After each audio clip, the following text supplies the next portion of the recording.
Hey guys, Jay here. Today we'll be talking about the InkPad and what it is and what's important and how to replace it. So the InkPad can be seen underneath the print head carriage, which is what moves back and forth right here.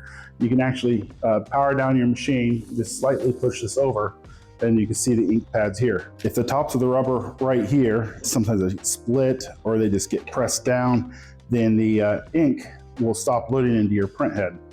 And I'll explain that better. So if you get a new one from jsprinterparts.com, it'll come in a package similar to this. You'll want this extra tubing here. All right, so just a better shot. We got the rubber gasket here, and then your print head. This is an old print head that we have.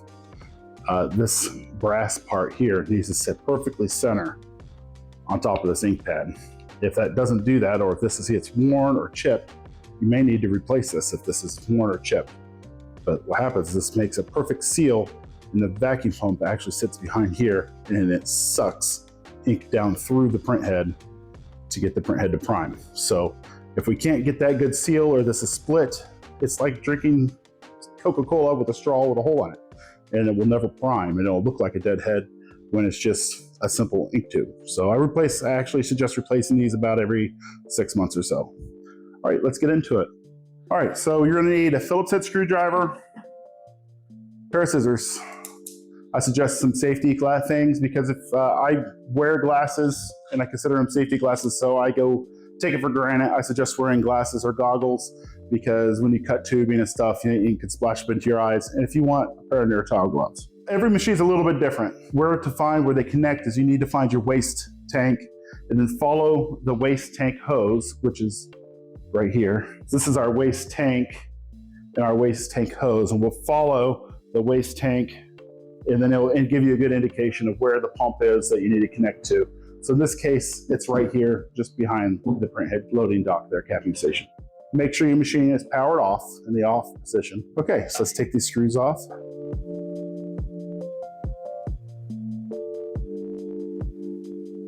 This machine has 3 print heads. So it's indicated by 3 ink pads, which are inside the caps. Those each have 3 individual hoses that come to 3 pumps that you'll see here in the back.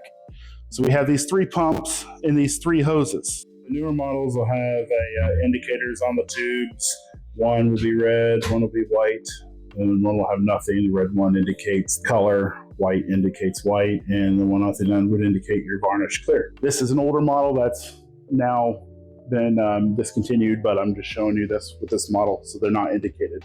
So we get to do this the old-fashioned way. So I'm going to go ahead and work on replacing the white print head cap. There are 4 screws on top. What we want to do is take those 4 screws out of this very, very dirty machine. All right, so we'll just take our ink pad and we'll pull it up, and be careful because it's connected with a Y on the bottom of the ink pads. There's a Y that feeds into a tube. If you pull that up, those come disconnected. So I'm going to gently tug on the ink tube, and then you'll see on the back side here, it moving. And we'll know that that is the white, the one that we're working on. All right, so I'm just going to take my pair of scissors. This is where it could get messy and splash ink, depending on how much ink you have in it. And I'm just going to slice the pipe. All right, so now I'm just going to pull this Y up through here just a little bit, but I still want to leave the hose exposed back here. Okay, so now I'm going to cut just below the Y right here. So now we have the hose there. So at Jay's Printers, the caps come with the Y already connected on the bottom, and then this may or may not be connected. They just simply need to push it into right here. Now we have a full piece here. We can do this a couple ways. So if you had the part, you could get an extra coupling, which ours come with 1 coupling, and you could push it in this tube, or we can just do an electrician's method, which is taking some tape. I'm going to tape it to the new hose, and I'm going to tape it to the old hose. Wrap it around. This is what I used to do when I did my electrical days and electrician days. All right, so now we have 1 tube here. You can probably guess what we're about to do. And now we're going to find the other half of this tube here. We're just going to gently pull it. There it is. All right. Now we'll just remove the tape.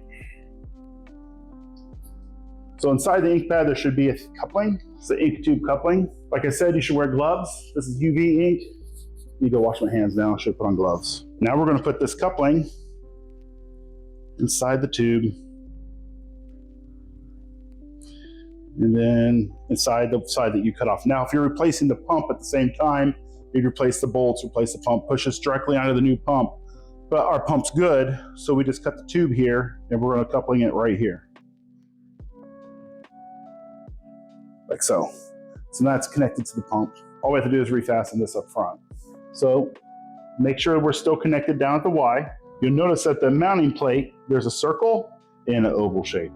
The bottom of your ink pad, see the circle and the oval shape? It only goes in that one direction. So we'll just push this down into the capping station